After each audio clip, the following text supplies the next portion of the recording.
આપણી પાસે આજે એક અહીંયા મેટલેબનો પ્રોગ્રામ છે જેની મદદથી આપણે ફિલ ફેક્ટર કેવી રીતે શોધાય એ શીખવાના છે. બહુ સિમ્પલ વસ્તુ છે ફિલ ફેક્ટર શોધવી. આપણે આટલા દિવસથી લેક્ચરમાં, પ્રેક્ટિકલમાં, સોલાર મોડ્યુલના કેલ્ક્યુલેશન કરવા માટે આપણે જ્યારે સોલાર રૂફટોપ પર પાવર પ્લાન્ટ જોવા માટે ગયા હતા ત્યાં પણ આપણે આ ગણ્યું છે. બહુ સિમ્પલ કેલ્ક્યુલેશન છે. એનો એક નાનકડો પ્રોગ્રામ લખ્યો છે કે ભાઈ શું છે તો કે ભાઈ MATLAB script to calculate the fill factor of a solar module. જે મોડ્યુલ માટે આપણે ગણવું છે એ. તો આપણા ઇનપુટ શું હોઈ શકે યુઝરના, કેમ કે ડેટા શીટની અંદરમાં વોલ્ટેજ, કરંટના વેલ્યુઝ અલગ અલગ છે. વોલ્ટેજમાં બી પાછા બે વેલ્યુ છે, ઓપન સર્કિટ વોલ્ટેજ અને મેક્સિમમ પીક પાવર પોઈન્ટ પરના વોલ્ટેજ. એવી જ રીતે કરંટમાં બી બે કિંમત છે, શોર્ટ સર્કિટનો કરંટ અને મેક્સિમમ પાવર પોઈન્ટ આવે છે તે વખતનો કરંટ. તો આપણે આ 4 ઇનપુટની જરૂર પડશે. તો મેં મારા 4 ઇનપુટ લખ્યા છે. ભાઈ VOC કોને કહેવાય? તો કે VOC is equals to input of open circuit voltage in volts. ISC એટલે શોર્ટ સર્કિટ કરંટ છે ઇન એમ્પિયર્સ.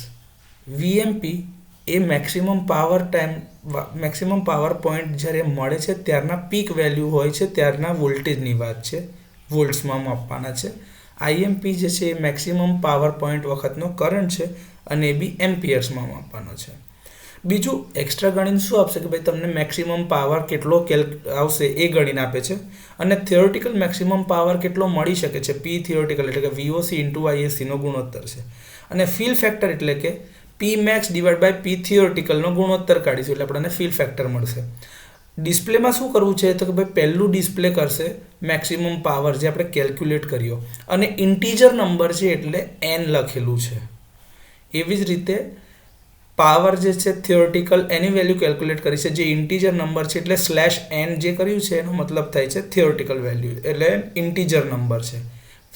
પ્રિન્ટ જે થશે ફિલ ફેક્ટર એ પણ એક ઇન્ટીજર નંબર છે એટલા માટે એને બી આ રીતે આપણે પ્રિન્ટ કરીશું. તો હવે આને હું અહીંયા આગળથી રન કરું છું. જેવું તમે રન કરશો એટલે તમને એ પૂછશે fill factor calculation, enter the open circuit voltage in વોલ્ટ્સ.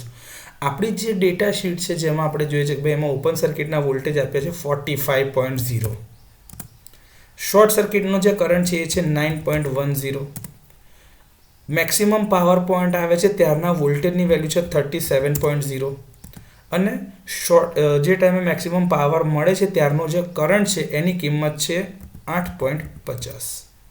તમે આ જેવું નાખશો ને એવું તરત જ ગણતરી થઈ જશે. જો મેક્સિમમ પાવર તો કે 314.50, theoretical power 409.50, fill factor is 0.7680 એટલે કે 76.80%. તમે હજી એક લાઈન અહીંયા આગળ એડ કરી શકો છો કે ભાઈ ડિસ્પ્લે જે કરીએ એને મલ્ટીપ્લાય બાય 100 અને પાછળ પર્સન્ટેજનો સાઇન આવવો જોઈએ. એવી જ રીતે તમે ડિસ્પ્લે બી કરાવી શકો છો. તો આ નાની વસ્તુ છે જે તમે તમારી રીતે પ્રોગ્રામમાં મોડિફાઈ કરી શકો છો.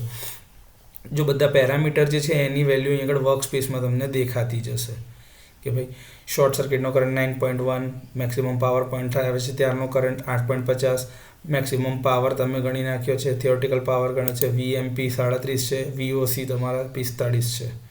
દેખાય છે આજે તમે ઇનપુટ નાખ્યા છે એના આધારે P max ગણાઈ ગયો, P થિયોરિટિકલ અને ફિલ ફેક્ટર ગણાઈ ગયો છે.